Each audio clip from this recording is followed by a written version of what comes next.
Ayun mga idol, nagluluto tayo ng corned beef. Lagay na natin yung, dahil nag-melt na yung butter, lalagay na natin yung garlic.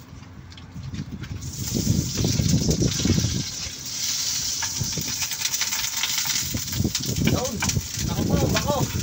Ay siya. Ako mga idol.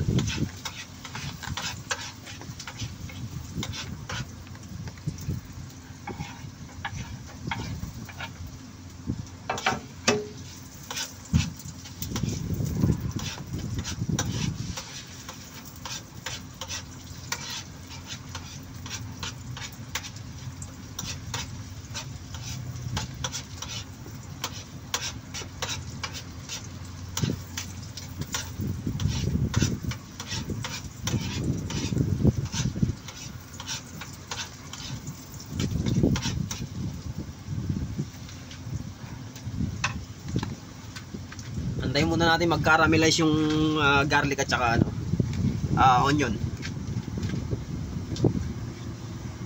Tapos ilalagay na natin tong corned beef.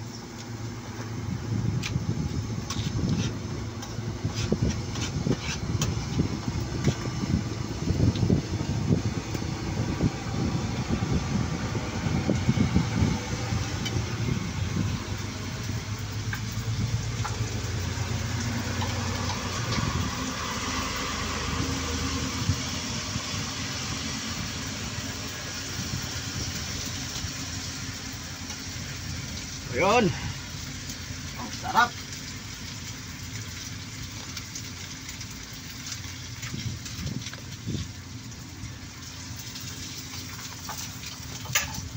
Tapos lagyan natin ng magic sarap mga idol.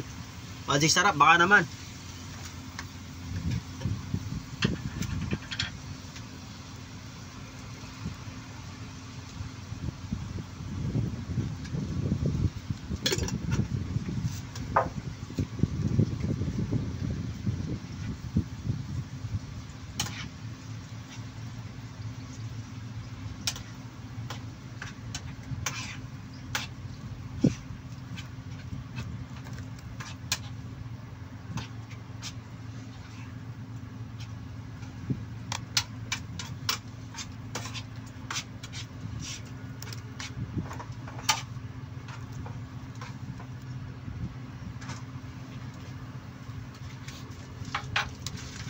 Ay nako, ganyan po yung buhay ng truck driver dito sa Europe mga idol. So ayan yung corned beef. Ito kaya tayo ng ano, ito yung tropa natin. Yan, from Marinduque. Ito kaya tayo kaya tray. Ayos na Dre, yung corned beef, madami yan. May ulam pa tayong sarsyado. O yun, maulan po, maulan.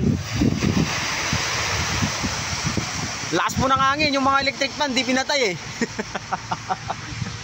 Joke lang po, windmill po yan, windmill. O, yan po yung mga truck dyan. Kaya pong mag-accommodate to ng mga 300 trucks, mahigit. O, yun yung truck to, loaded. Di-deliver ko po yan ng Netherlands. So, nag-stop over lang ako dito sa Belgium para mag-take ng weekend rest. Yung tropa ko yan, si Buddy Marvin. Yan naman yung truck niya. Galing siya ng Netherlands naman, deliver dito sa Belgium. So galing ako ng France, nagkarga ako sa France. Stopover ng Belgium. Tapos di-deliver ko ng Monday sa sa Netherlands. Yun, so mamaya na lang. Magluluto muna ako.